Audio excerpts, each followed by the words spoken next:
Good morning students. आज हम BSc part third का जो पेपर फर्स्ट है मॉर्फोलॉजी एंड एनाटॉमी जो कि हम पढ़ रहे थे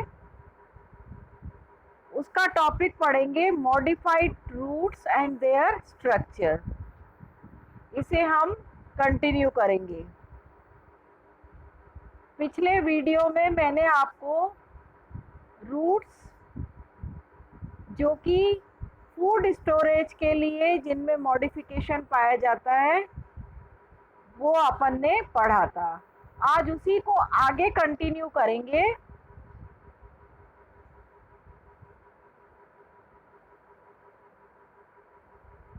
और हम अदर रूट मॉडिफिकेशंस, दूसरे जो जड़ के रूपांतरण हैं उनके बारे में पढ़ेंगे। तो अदर जो रूट मॉडिफिकेशंस हैं वो इस प्रकार है: stilt roots, climbing roots, epiphytic roots, respiratory roots, assimilatory roots, floating roots और पैरासिटिक रूट्स। तो अब ये जो मॉडिफिकेशंस हैं इनमें फूड स्टोरेज के अलावा दूसरे कार्यों के लिए भी रूट का मॉडिफिकेशन पाया जाता है। अब हम पहला पढ़ेंगे, दैट इज स्टिल्ट रूट्स, जो कि आप डायग्राम ए में देख रहे हैं। ये स्टेम की जो नीचे वाली नोट्स होती हैं उनसे एडवेंटिशियस रूट्स निकलती हैं जो प्लांट को अतिरिक्त सहारा प्रदान करती हैं, और इसके एग्जाम्पल हैं जैसे गन्ना, मक्का आदि। दूसरा है क्लाइंबिंग रूट्स,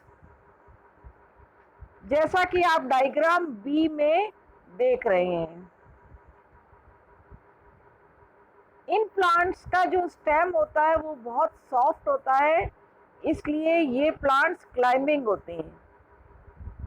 और इन प्लांट्स की नोट्स जो होता है उनसे रूट्स निकलती हैं जो कि प्लांट को सहारे से चिपक कर उन्हें ऊपर चढ़ने में मदद करती हैं, जैसा डायग्राम में दिखाई दे रहा है। इसके एग्जाम्पल हैं पान यानी पाइपर बीटल और मनी प्लांट यानी पोथोस। तीसरा है एपिफिटिक रूट्स। ये जनरली एपिफाइट्स में पाया जाता है। इनकी रूट्स जो होती है वो सहारा प्रदान करने वाले प्लांट्स के जो स्टेम होते हैं उसकी छाल में गड्ढों यानी क्रिवेसेस में धंस कर एपिफिटिक प्लांट को स्थिर रखने में मदद करती है, और साथ ही साथ मटेरियल को एब्जॉर्ब करने में भी हेल्प करती है। इसका एग्जाम्पल है वेंडा। चौथा है रेस्पिरेटरी रूट्स। जो वो क्षेत्र जहाँ पर कि दलदल पाया जाता है, यानी जहाँ पर सॉल्ट्स बहुत अधिक पाए जाते हैं, जो सॉल्टी एरिया है, उन प्लांट्स के सॉइल में ऑक्सीजन की कमी होती है, और उसकी पूर्ति के लिए ऊपर की तरफ वृद्धि करने वाली शीर्ष पर फोटोट्रॉपिक रेस्पिरेटरी रूट्स पाई जाती है। इसका एग्जाम्पल है राइजोफोरा।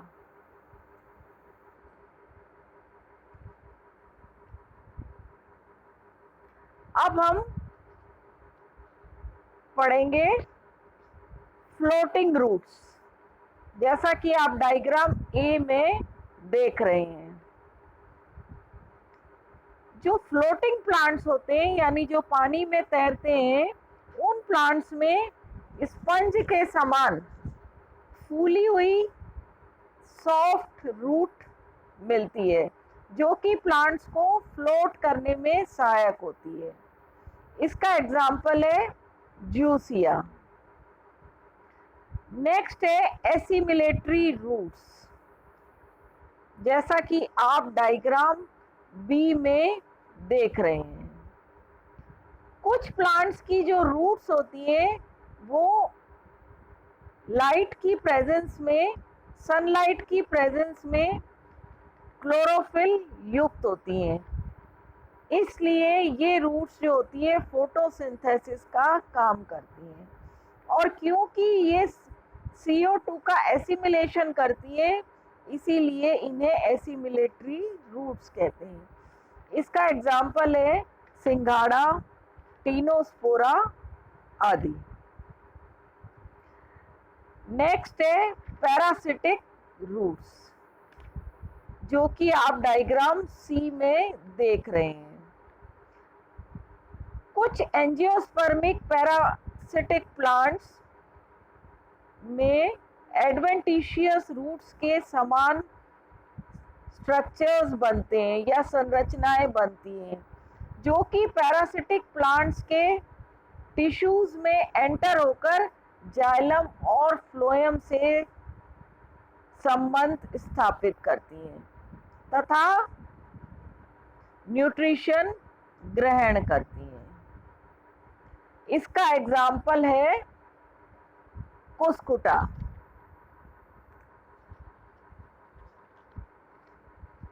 इसके अलावा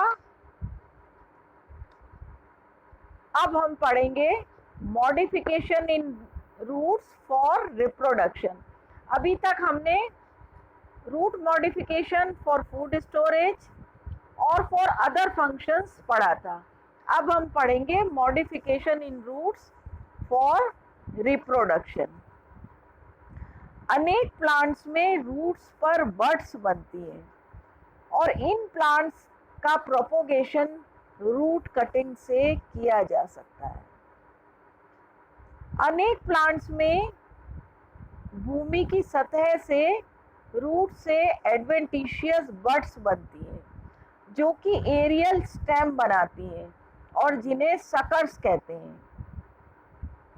तो ये जो रूट्स जिनमें कि सकर्स प्रेजेंट होते हैं, इन्हें मेन प्लांट से अलग किया जा सकता है। इसके एग्जाम्पल हैं जैसे चेरी, एप्पल, नाशपाती इत्यादि।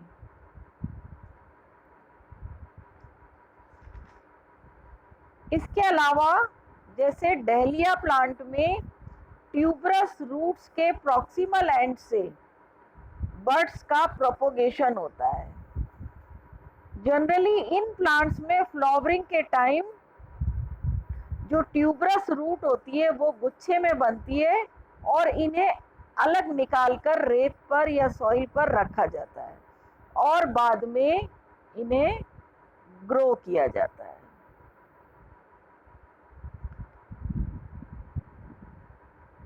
इसी तरह ट्राइकोजेंथिस, डायोइकिया और सिफेलिस तथा शकरकंद में रूट्स पर एडवेंटिशियस बड्स के द्वारा प्रोपोगेशन होता है।